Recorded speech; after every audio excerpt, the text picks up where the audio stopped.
bor budimni bir so'm qolmasdan hammasini tikkanman. Noto'g'ri eshitmadinglar.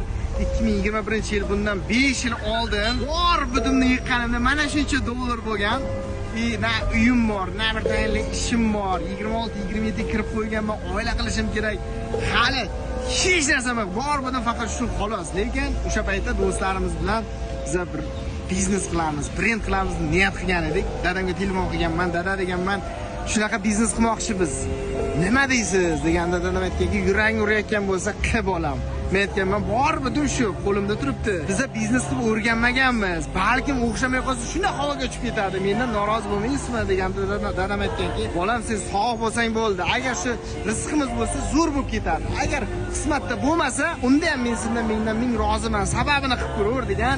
Dadamning roziligi bilan, duosi bilan bor budimni mana shu sizlar ko'rib turgan Sarabola pizzasini birinchi filialiga tikkanmiz va alhamdulillah oradan 5 yil o'tib 20 dan ortiq filiallarga egamiz. Hatto Amerikadan filialimiz ochildi, xabaringlar bor. Bugun aynan Chilonzorda birinchi filialimiz ochilgan. Chilonzor tumanida Sarabola pizzamizning navbatdagi filiali tez-tibbiy rejimda ish boshladi. Manzilni yaxshi bilib olinglar.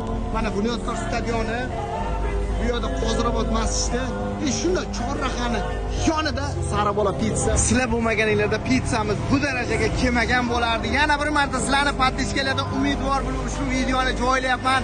Meni ko'rayotgan barcha chilonzorliklarga mana shu videoni jo'natishlarini iltimos qilgan bo'lardim.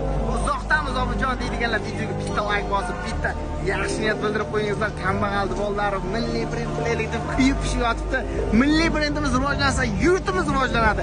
O'zimiznikilarni podpishka qilaylik. Hammalarni yaxshi ko'raman. Chilonzordagilar barchalarni Sarabola pizzamizni oilaviy kutamiz. Hammalarni yaxshi ko'raman.